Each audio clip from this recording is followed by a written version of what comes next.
Subscribe to Echo Tales for deeply emotional, romantic, and mature stories that echo through your heart. Don't forget to like, share, and comment to support meaningful storytelling. It began on a rain-soaked Tuesday, the kind of day that clung to your skin and made everything feel slower, heavier. Amara had long grown used to the routine of working at the quiet book cafe tucked between two forgotten streets, where the smell of old pages mixed with cinnamon and the silence was always just loud enough to drown out her thoughts. She wasn't looking for anyone. Love had already knocked her down once, years ago, and she had quietly buried that part of herself beneath to-do lists, novels, and chamomile tea. But that day, everything shifted. The bell above the cafe door jingled in that soft, hesitant way, and in walked a man who didn't belong to the rhythm of her world. Daniel. He wasn't remarkable in the way movie stars were. He didn't demand attention.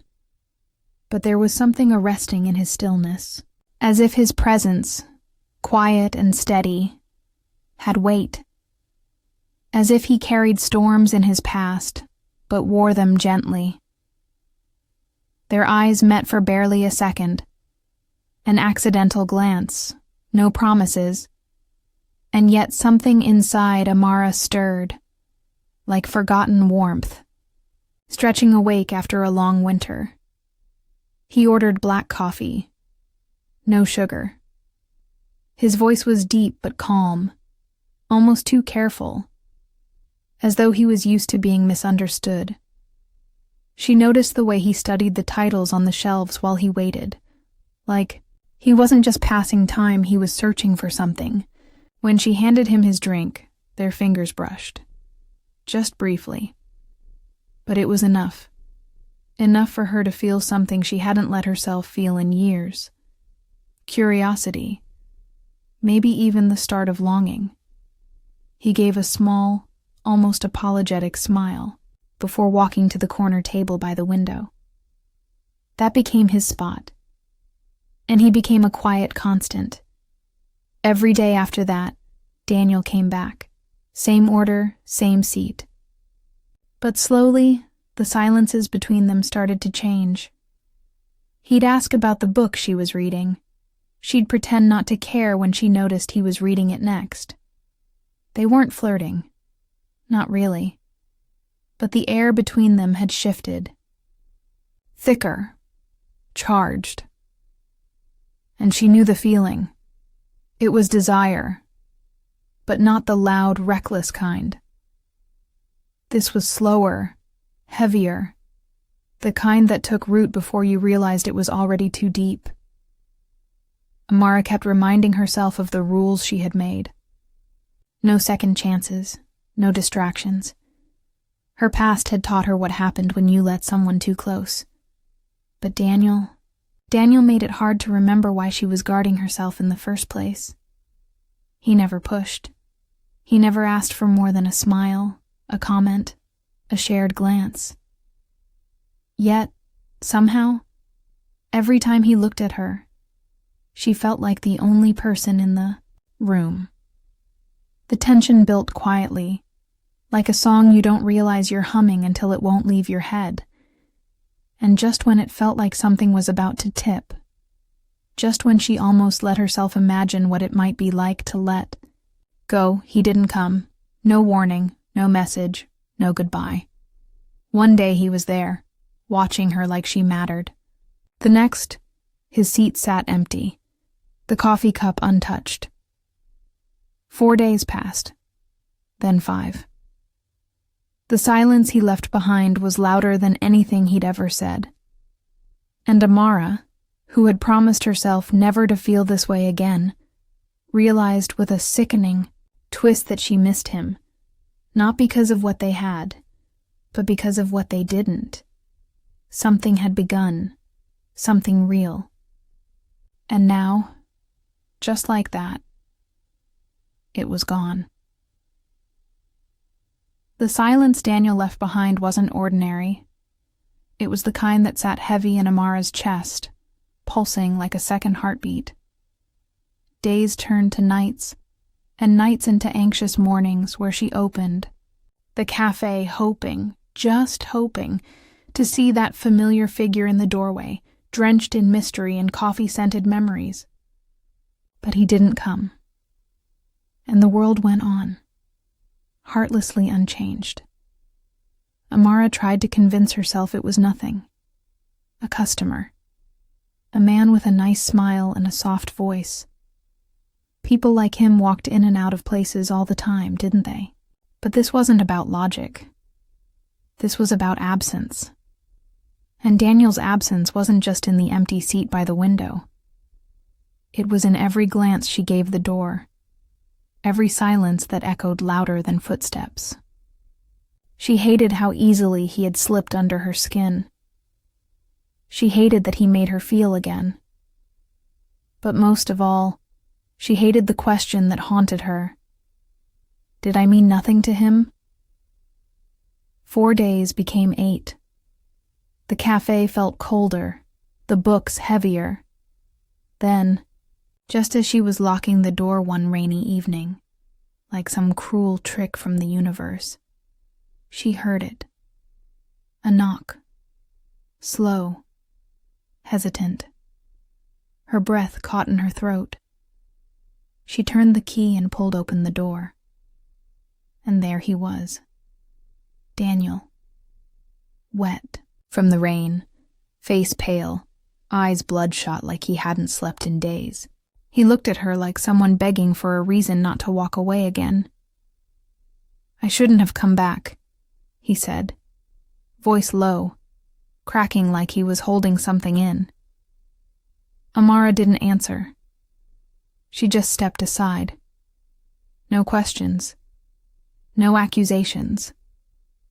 She didn't need to hear explanations to feel the storm inside him.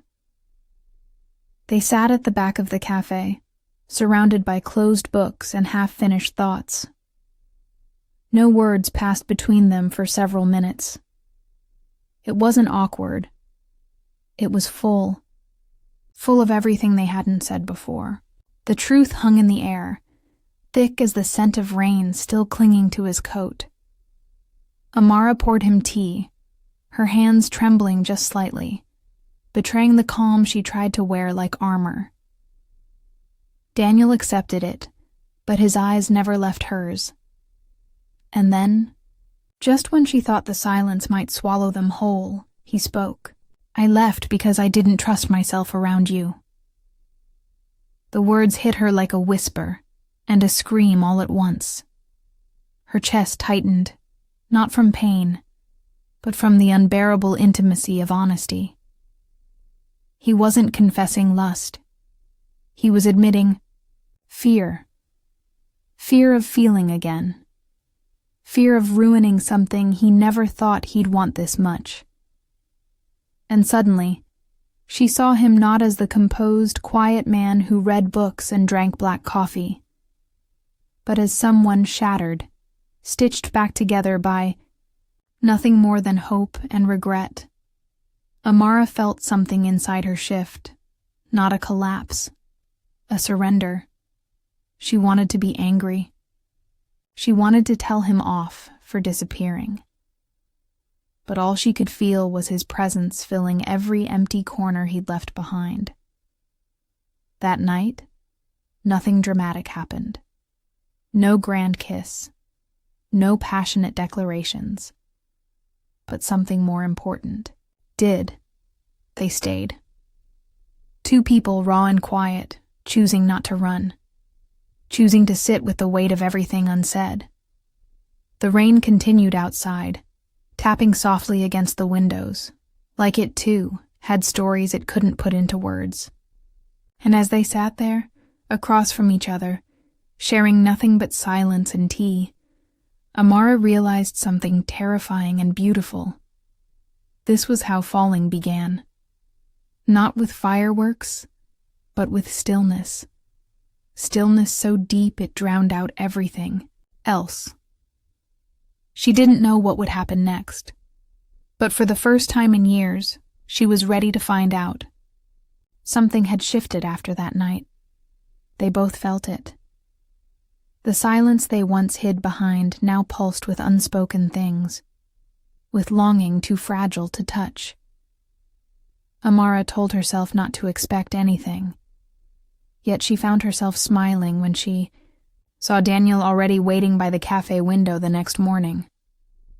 He looked different, not changed, just less guarded, like the storm inside him had calmed just enough to let light through the cracks. From then on, their world slowly widened. They started meeting outside the cafe, in small ways that felt safe, visiting used bookstores, walking through quiet parks, sitting on benches and watching the city move past like strangers in a painting. It wasn't romantic, not yet, but it was something far more dangerous, intimate. Amara started seeing the pieces of Daniel that no one else did. The way he hesitated before speaking like he was translating his heart into a language he wasn't. Sure, she'd understand. The way his fingers trembled slightly when he talked about the past, and how his smile always faded too quickly, like he didn't believe it could last. He told her things he had never shared, about the marriage that collapsed without a single slammed door, just silence and slow forgetting. About the daughter he hadn't held in over a year, and how every birthday that passed without her felt like a punishment he had to pretend not to feel. And Amara, in return, opened up pieces of herself she had buried long ago. She told him about the man who taught her to trust, only to vanish when she needed him most. About the way she'd become afraid of joy, because it always seemed to come with a price. There were no promises between them, but every story shared was a kind of vow. I see you. I won't look away. But longing doesn't stay quiet forever. It grows. Slowly, then suddenly. And one night, everything changed. They were sitting on Amara's couch, a movie playing in the background neither of them were watching.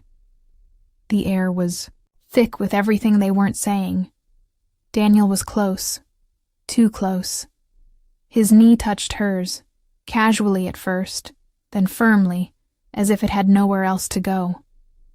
She turned to look at him, heart pounding with the kind of fear that didn't come from danger, but from wanting something too much. His hand reached up, brushing a loose strand of hair behind her ear. His fingertips lingered on her cheek, and her breath hitched. That one touch felt louder than every conversation they'd ever had. And then, it happened. Their lips met in a kiss that was slow, unsure, like both of them were still afraid of what it meant. But once it started, neither of them wanted to stop. It wasn't wild or desperate. It was aching. Like the kind of kiss you give someone when you know they could ruin you and you still choose to fall. When they pulled away, the room felt warmer. Their faces were flushed, but neither spoke. They didn't need to. Because that kiss said it all. We're in this now. Even if we're not ready. Amara lay awake that night, staring at the ceiling, fingers tracing the ghost of his touch on her skin. She knew this wasn't just desire. This was the beginning of something real. And that scared her more than anything. Because now, if he left again, it wouldn't just hurt. It would destroy her. And yet, part of her already knew. She wouldn't stop it, even if she could. After that first kiss, everything changed, even if they pretended it hadn't. Amara woke up the next morning with her lips still tingling and her thoughts spinning faster than she could catch them. She replayed every second, every look, every breath. Daniel came to the cafe that day like usual, but now every glance held a deeper weight, Every brush of his hand felt electric. The space between them grew tighter, more dangerous. They moved, carefully around each other, trying to act normal, but they weren't fooling anyone, especially themselves. Their connection had shifted from quiet friendship to something unspoken and heavy with longing. When he sat across from her now, his eyes lingered too long. His voice lowered just slightly, and her heart responded without permission. They started spending more time alone. Dinners at her apartment, long walks at night, sitting on rooftops watching stars burn out in silence. And every time they got close, every time his hand brushed hers or his breath ghosted her neck, she felt the pull, intense, magnetic, terrifying. It wasn't lust. It wasn't love either. It was desire in its rawest, most aching form. They tried to pace themselves, but the tension between them built like pressure in a sealed jar. Quiet at first, then relentless. One night, as they sat together on the couch, the dam finally cracked. Their bodies found each other with a hunger that wasn't about need. It was about everything they had held back. They didn't go too far, but far enough to know there was no going back now. The next morning, Amara tried to pretend she was fine. She told herself it was just a moment, a weakness. But the truth was harder. She didn't want to go back. She wanted him, all of him. But desire had a way of blurring judgment, and life never let anything beautiful stay untouched for long. That afternoon, while Amara was behind the counter, wiping down mugs and thinking about the next time she'd see him, the door opened, and a stranger stepped in. A woman. Well-dressed, graceful, but with sharpness in her eyes that cut without trying. "You must be Amara," she said with a smile that didn't reach her face. "I'm Claire, Daniel's ex-wife." Time froze. Amara's heart plummeted into her stomach. Claire wasn't angry. She was calm, terrifyingly calm. "I just thought you should know," Claire continued. "He's still figuring things out. He has a lot of pieces to pick up. Just don't let him take you down with him." With that, she turned and walked out, leaving the scent of expensive perfume and confusion in her wake.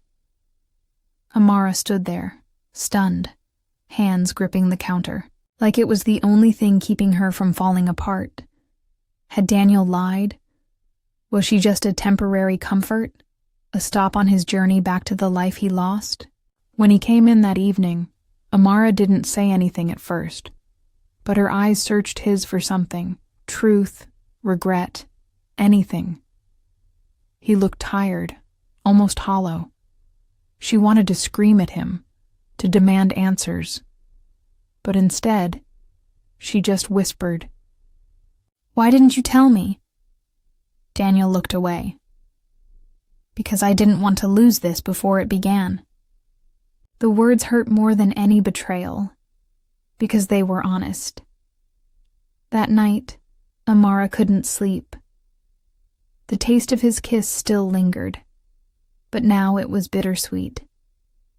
The passion between them was real, but so was the chaos, and she didn't know if her heart could survive being someone's almost again, because deep down, she had already given more of herself than she meant to. And the scariest part? She still wanted him, even if it meant risking everything. The days that followed were like walking through fog. Amara couldn't tell if she was moving forward or just drifting deeper into something she couldn't name. Every time Daniel walked into the cafe, her heart twisted in 1,000 directions. Longing, anger, hope, doubt. He didn't try to explain again. Maybe he knew no explanation would fix it. Maybe he was waiting for her to decide if she still wanted him. But how could she decide when her head screamed no and her heart whispered, please, not yet? She thought about Claire's words over and over. Don't let him take you down with him. Was that what this was? A sinking ship disguised as love? Yet, when Daniel looked at her, it didn't feel like drowning. It felt like being seen, like finally being chosen. And that was the most dangerous feeling of all. Amara tried to keep her distance, emotionally at least, but their connection was magnetic. It was in every shared glance, every moment when their hands brushed, and in the way her body still remembered the warmth of him. She hated that she missed him even when he was right in front of her. She hated that he could still undo her with a simple, hey. One evening, as they closed up the cafe together, the silence between them grew too loud. Tell me the truth, Amara said, finally facing him. Did you come to me because you were lonely, or because you saw something real? Daniel didn't answer right away. He just looked at her with those tired, storm-colored eyes that always made her feel both safe and unsteady. Both, he said softly. At first I came because I was broken, but I stayed because you made me feel like I could be whole again. The honesty hit her like a wave, brutal and beautiful. She should have walked away, should have protected what was left of her heart. But instead, she reached for his hand, and he took it like it was the only thing keeping him from falling apart. That night, they didn't make promises. They didn't pretend to be healed or certain. They just held each other on her couch, quietly, letting the warmth between them fill the cracks they couldn't fix yet. For the first time, Amara allowed herself to stop thinking about tomorrow. She just felt the safety of his breath on her neck, the way his hand rested gently over her heart, like it was something he wanted to keep safe. But reality never stays outside for long. 2 days later, Daniel received a call. His daughter was in town. Claire had arranged it. It was sudden, complicated. And Daniel, overwhelmed and unsure, didn't know how to tell Amara. So he didn't. He just disappeared again, vanished into silence without explanation. The pain was different this time, sharper, colder. Not the ache of a missed connection, but the wound of trust broken twice. Amara waited 3 days. No message, no visit, just absence, the kind that felt final.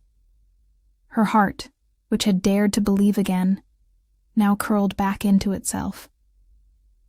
She stood in the cafe late that night, staring at his usual seat, and whispered aloud. Maybe it was never real for him, but deep down, she knew it was real. That's what made it hurt more. He just didn't know how to stay, and she didn't know how much more she could take. Just when she was ready to let go completely, just when she was gathering the pieces of herself and preparing to close the door for good. The bell above the cafe rang. Slowly, softly, and there he was. Eyes full of sorrow, hands shaking, heart in his throat. And the first words he said shattered everything she thought she knew. I brought someone with me, and you need to meet her. The door had barely finished swinging shut when Amara felt her breath catch. Daniel stood there, not alone, but holding the tiny hand of a girl no older than 6. She had his eyes, wide, gray-blue, curious, and, in them, Amara saw something she hadn't seen in Daniel for weeks. Peace. He crouched beside the girl and whispered something gently. The child looked up at Amara with shyness wrapped in wonder. "This is Lily," Daniel said, voice cracking, just slightly. "My daughter." For a moment, Amara forgot how to stand. She stared at them. This man who had left her twice, who had broken her heart without meaning to, and the little girl who carried both his features and his fragility. Amara knelt slowly, her voice soft. "Hi, Lily." The girl smiled a little. "Hi." That one word, spoken so simply, cracked something wide open in Amara's chest. This wasn't just about Daniel anymore. This was about the broken, complicated lives he came with. The life he was slowly, painfully, trying to rebuild. Daniel watched her, his expression unreadable. "I didn't tell you," he said quietly, "because I didn't know if I could be both things. A father, and someone who deserves a second chance at love." His honesty hit her like thunder. There was no performance in him now. No charm. Just a man, afraid of hope. Amara could have turned away. She could have told him that disappearing again had destroyed whatever was left. But she didn't. Because somewhere between longing and heartbreak, she had fallen in love. Not just with his presence, but with his pain, his mess, his effort. She invited them in. Lily sat at a table, legs swinging as she drank hot chocolate, and read a children's book Amara had tucked behind the counter for years, waiting for someone just like her. Daniel sat across from Amara, silent at first, until he whispered, "I want to do this right. With her. With you. No more running." Amara looked at him, eyes filled with every ounce of hurt and love she'd buried over the last weeks. Then, "Don't just say it," she said, voice steady. "Show me." And slowly, he did. The next few weeks were unlike anything she had known. Daniel didn't rush back into her arms. He showed up, not with grand gestures, but with small, steady ones.